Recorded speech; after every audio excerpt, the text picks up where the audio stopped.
Samahan niyo kaming mag-hike ngayon sa Halling Peak dito sa Alberta, Canada.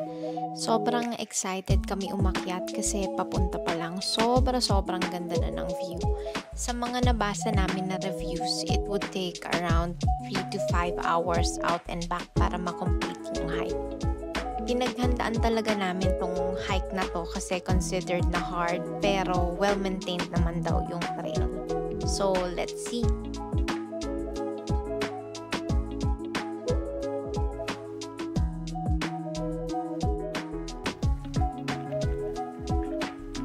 Pakilala ko lang ang mga kasama ko, si Gwen, Raymond, Patrick, and syempre ako, si Shani. Time check tayo, 11 a.m. Ito yung parking area. Then, ito yung start ng trail. And going up. Taasa.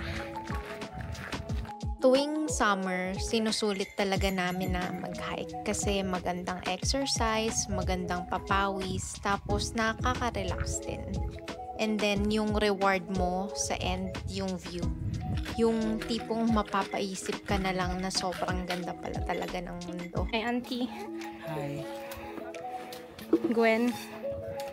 Hindi ka matatakot sa trail sa Halling kasi madami ka ding makakasabay. Ito may nakasalubong pa kaming pamilya tapos ang galing-galing kasi may mga kasama pa silang bata. Sa mabato na area, may nilagay naman sila na chain kasi pataas tapos medyo steep na din. Ito na yung pinili namin na hike kasi mostly covered naman ng trees kaya hindi masyado mainit.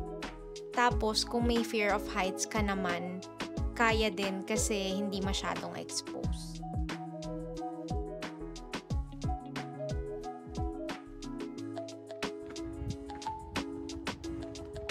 After 2 hours, nakarating na kami sa first viewpoint. Ang taas na pala namin, tapos kita na namin yung lake sa baba. Yung iba, hanggang dito na lang umaakyat kasi maganda na rin naman yung view.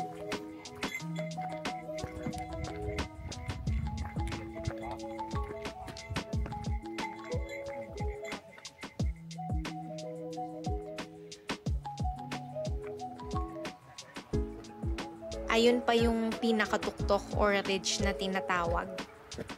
So, ayun pa yung aakyatin namin.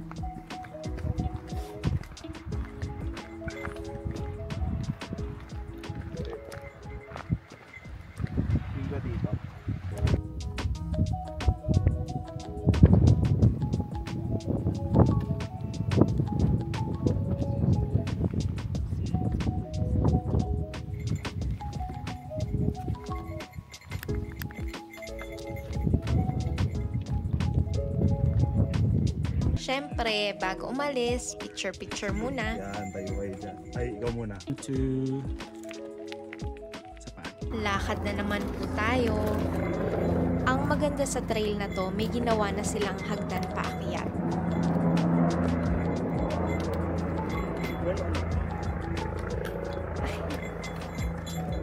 Apat na mahabang hagdan, yung aakyatin mo na yan. Sobrang tataas. Parang stairway to heaven na sa haba. Teka, tigil ko na nga to.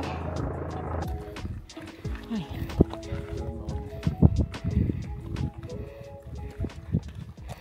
Ba? Bestie! Grabe, maririnig nyo na sa video yung hingal namin.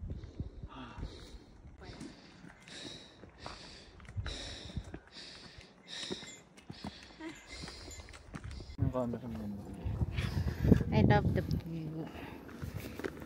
You are my best view.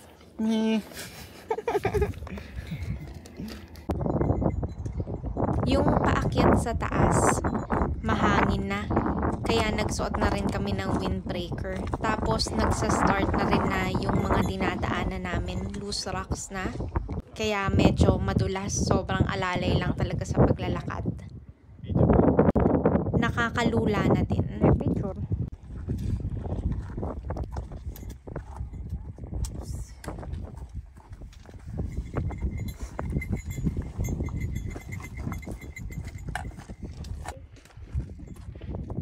Scramble on Scree. Oh my gosh! We're almost there, friend.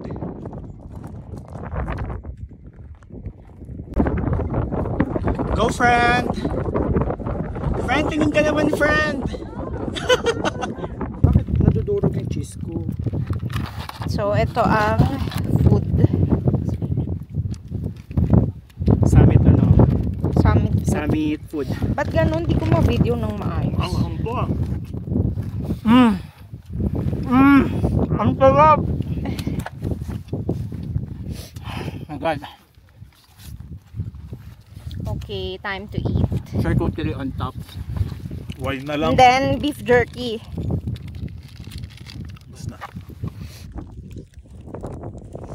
Nagstay kami ng around 20 minutes sa tuktok. Sobrang hangin. Sobrang ganda. Tapos, sobrang lawak ng makikita mo.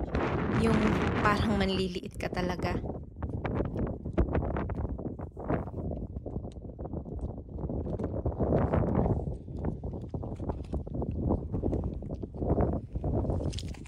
Thank you.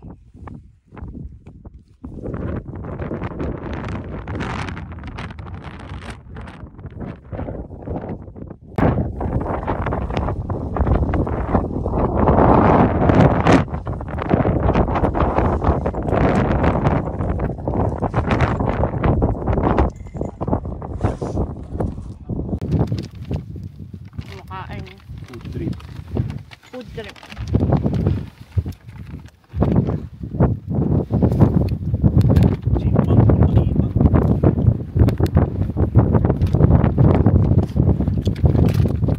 Ngayon, paano tayo bababa?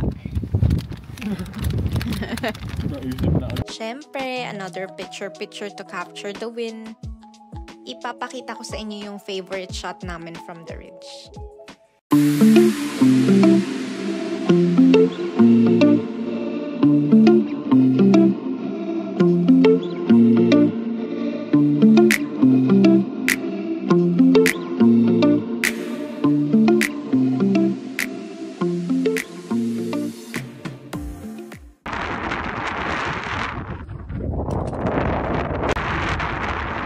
Ready na po ba?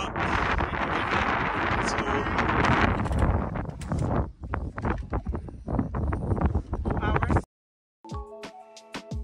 4 p.m. na kami nakababa, inabot ng 5 hours total yung hike namin.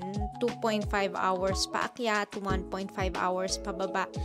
Tapos 1 hour sa pagtambay-tambay, pahinga, tapos konting picture-picture. Ito pala yung ginamit na app namin para ma-record yung hike namin. Ang cool lang, para may resibo yung pinagpaguran mo. So ayun, thank you so much for watching. Sa susunod ulit.